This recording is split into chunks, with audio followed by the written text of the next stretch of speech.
We are back, everybody, with Next Chapter, planning your retirement story. I'm your co-host, Doug Turnbull, but the host, the big name on the marquee, is financial advisor at Executive Financial Group, and that is Stephen Sabo, serving the greater Pittsburgh, PA area. You can get in touch with Stephen and the team via either the podcast homepage, mynextchapterliving.com, or executivefinancialgroup.com. And Stephen, how you doing today? I'm doing very well. Thank you, Doug. Yeah, it's a beautiful day here. Just relaxing, getting a bunch of stuff done here before the holidays. I bet you are. Yes, sir. Is your appointment book filling up with people that are realizing that, oh, crap, I have RMDs, or, oh, no, I have deadlines that I'm about to miss? Absolutely. It seems that everybody is on the same kind of wavelength, and something pops up at this last minute, and they need to get it done before the holidays. So we've been swamped with calls, but it's been a good thing. It's a good time to catch up, kind of go over things with people and make sure we're getting everything done that we need to. I mean, it is a business. We like the busy part of it, for That's sure. Right.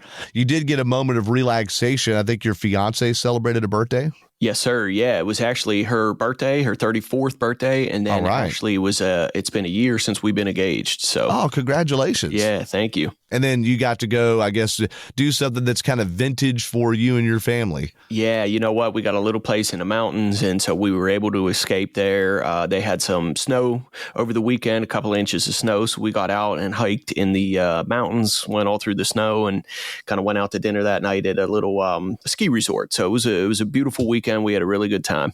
Very cool. Very cool. Yeah. Well, those that are hearing this right now are hearing it just before or just after the holidays. So we know it's a busy season there, and we're already gearing up for 2025. A big change in the new year coming is how much certain age groups especially can put into their 401ks there, Stephen. So please walk us through that, and particularly the age group and why they get so much more to put in a change than the others.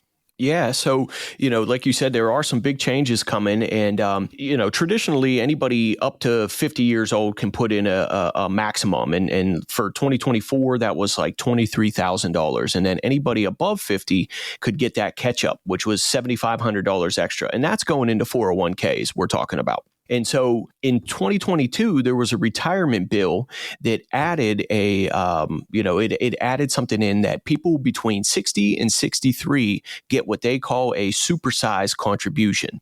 So they get above and beyond that extra limit that they can put in for people over 50. Anybody 60 to 63 during that time period can add a extra, I believe it's like $4,250. So up to in 2025, that's going to be up to $34,750 that they could sock away in their 401ks. And you mentioned why that age? Well, I'm assuming they picked it because 60 to 63, that's kind of that, 59 and a half is kind of when you can start drawing from those accounts. 62 is the first opportunity for you to start taking Social Security. So that 60 to 63, they're saying, all right, you're getting ready to retire. You're on the cusp there. So if you, you need to stash away a few more dollars, you haven't saved as much for whatever reason, or your account just hasn't grown the way that you wanted to, now's the time to really sock away as much as you possibly can. Well, for sure. And so they're giving people that opportunity right before they may decide to retire. And again, that's a 14% increase, 2024 over to 2025. Right. But it's from a law that happened in 2022. So are people getting this increase every year, or is this a special thing for 2025? Well, it'll be going on for a little while now, but it says anybody from 60 to 63, it does start in 2025. But anybody from 60 to 63 will be able to take advantage of that. And so, until somebody else comes along and changes the rules, which may happen, that's right now it's for anybody in those age ranges. Well, and let's remind you, because you said that our 2 shows ago, we talked about how the election can affect your retirement strategy, whether it should or shouldn't. And we also talked about the U.S.'s retirement grade, which was not so great. So check that out on the last episode. So we're staying right in that vein right here. Now, what would you encourage someone to do? So we've been given this new leeway, especially from ages 60 to 63. The other age groups under 50, 50 to 59, and 64 and over all get a $500 change. And by the way, these numbers put together very nicely by the Wall Street Journal. Ashley Ebling, of the Wall Street Journal put that together. So, but there's this big spike right here. People come to you. What do you say to them or how do you encourage them to try to get the best bang for their buck in their pre-tax money there in their 401k? Right. Yeah. Well, we sit down with people and we want to work with them on a plan leading up to retirement and then afterward. And so if we're working with somebody that hasn't retired yet and they say, you know what, Stephen, I don't know if we have quite enough, but our bills are kind of low where we're at right now. We're making good money and we have the opportunity to put more away. I would encourage you to do it. I would encourage you to take advantage of it while you can and to sock that money away, because it is important to go into retirement with enough income. You can either put more money away while you're still working, or you can continue to work longer if you don't have enough saved. So, we tell people all the time, if you can max that out, go for it.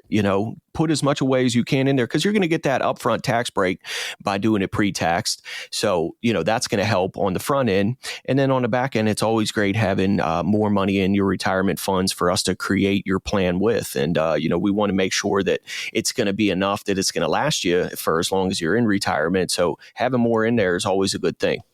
And by the way, if you want to know about longevity risk and so forth, check our next episode. So we're just teasing a drawback, through all these different deals here. Now, I'm seeing here in the article, and help me out with what this means exactly. Nearly all employers offer catch-ups. Mm-hmm. So what does that mean? Does that mean the employer makes their match bigger? What does that mean or does the employer have to allow you to catch up before you could actually do what is legally allowed? That's right. Yeah, it all comes down to with how the plan is structured, how your workplace plan is structured. And like you said in here, most people these days offer that catch-up provision. Back whenever it was newer and plans were a little bit harder to work with and everything like that, there was times where employers wouldn't have that catch-up provision in there. It kind of had to be added in. But nowadays, it's pretty standard for you to have that catch-up provision in there so that you can add a little bit more money. The match is always, that's up to the employer, and usually that's stays the same. But this catch up, again, it was something that not all plans had it, but nowadays pretty much all plans have that catch up provision in there. So well, that's good. Yeah, that allows people to save more money. Now, someone hears this and go, okay, I could sock away another $4,000 a year, $4,250 or whatever it is. Mm-hmm. But then I see a statistic here. If a 60-year-old who earns $150,000, they'd have to save 23% of their salary to max out that basic limit, because it's the limit that they're allowed to contribute because going up 14%. Right. Are most people, in your experience, the people you deal with, at Executive Financial Group, are they actually able to do this? It seems like that's a lot of your salary to tuck away, and that's not even including charitable giving or maybe other ways you save money or put in the stock market. Sure. Yeah. Not a lot of people are, Doug. As you see here, I think this statistic says about 14% of people are able to do that. And, it all comes down to how much are your bills in a month, versus what you're bringing in. And maybe do you have dual income in the family? Does your spouse work or anything like that? So, people that have their bills pretty much taken care of, they don't have a ton of debt, things like that, they might be able to, or your higher earner workers, but your average worker is normally not going to be maxing out that contribution unless for whatever reason, like I said, maybe their bills are low, they have a spouse working or something that allows them to put that extra money away. Most people are not in that position, but that doesn't mean, we still run into a good amount of people that are looking for ways to put as much as possible away. Well, for sure. Now, let's say you had the choice between maxing this out, or let's say you're somebody that got a mortgage in the last 2 or 3 years and it's at 7%, and they were coming to you saying, hey, should I pay an extra $1,000 a month into my principal of my mortgage to pay it down? And let's say they're nearing retirement. We're talking about people in this age 60 to 63 deal. Should I pay an extra $1,000 a month to pay down the 7% mortgage, or should I be maxing out my 401k? I know everybody's situation is different, Stephen. Sure. But I think I saw you nodding when I was asking this. I think you might have a good key to this. Yeah, I would definitely, like you said, everybody's kind of different in how they are, and it depends on how much money you have left on your mortgage, and will you have an opportunity to refinance maybe at a later date. But I would, a good strategy too might be to put a little bit towards both. If you can save extra for retirement, that's always good to go into retirement with more money in your accounts. But paying down a mortgage, especially at a high interest rate like that, is pretty important. We feel like to get out from under that, so that you don't have a ton of debt going into retirement, because again, that's going to eat into your fixed bills and your income and what you can draw out of. It's my job to sit there and say, all right, you've acquired this much money, you've accumulated this many dollars here in your different accounts, and here's how we're going to make it last for you and make sure that you have enough income. But if you're faced with something like a higher interest rate, that's something that we want to try and get away from up front. If someone's entering retirement, or out of the percentage of people that come to Executive Financial Group, Stephen, do a lot of people have at least their main house paid off? I would think, you're in your 60s usually. I mean, do they have it paid off and then they start launching it into retirement, and then 2 years in, they're like, hey, I want to be like the Sabos and have a mountain house also. I mean, where do people stand often? Just, and I know everybody's different, but where do the majority, you think, stand? A lot of people that we meet, they do, a lot of people are focused on paying down debts, at least the clients that we're meeting. Most people are pretty conservative. They're pretty concerned about going into retirement with debt. That's always something that you hear. Make sure you're debt free and this and that. And, debt isn't always a bad thing. If you are borrowing money and you're making more than what you're paying on your borrow, then I would say, hey, borrow it as long as you can, as long as you can make the payments, right?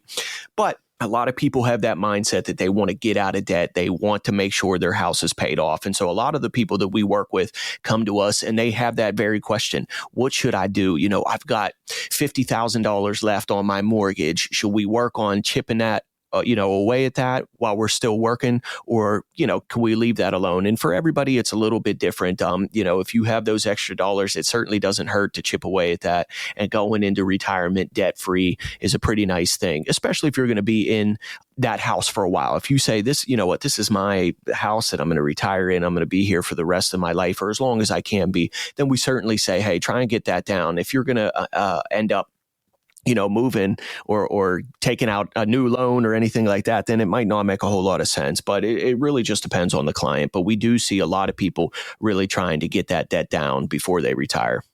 Well, Stephen, you and your family, your whole team have been looking at this kind of thing a long time. Yes. So, I gave you a scenario and you're like, well, it could go this. You had already, just in a very short time on this podcast, played it all out. If somebody's hearing this and they're like, hey, I don't know if I should max this out or not, I'm age 60 to 63, or if they have other financial questions, especially planning for retirement, what do you recommend they do? They go to executivefinancialgroup.com then.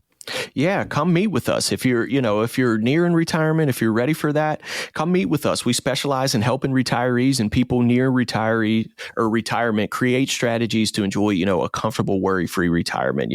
Let us guide you through a tailored financial plan to match your lifestyle, smart investment strategies for income that you can't outlive, and legacy planning to protect your loved ones and to pass, whatever is left along in the most tax efficient way. Don't wait.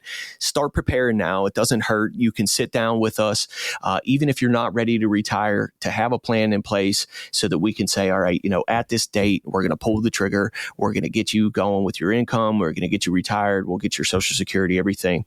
Contact us, sit down for a no obligation consultation, and let us create that retirement roadmap, because we want you to begin living your next chapter. So, come on in, give us a call, sit down with us, schedule an appointment, because we want to go over all these things and make sure that we have a plan in place for you. Yeah, when you need the plan to be in action is the bad time to start making the plan, all right? Then you're going to be emotional about it, or That's maybe right. too late to do certain things. You may not have as much money saved up. Well, Stephen, thank you so much for walking us through all of this, and really excited to learn what you have to say in our next episode about longevity risk, and just thank you for your expertise, sir. Yeah, thank you, Doug. I really appreciate it. Today was a great conversation, and I think this is important for people to know.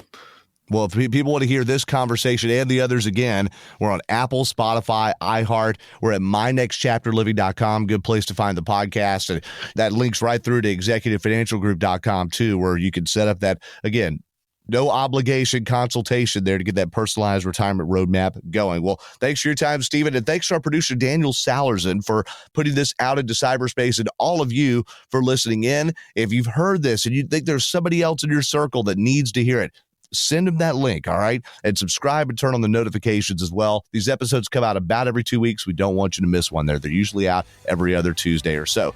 Well, he's Stephen Sabo, the financial advisor at Executive Financial Group, and I'm your co-host, Doug Turnbull. And thank you very much, everybody, for listening to Next Chapter, Planning Your Retirement Story. Thanks a lot, Doug, and thank you, everybody.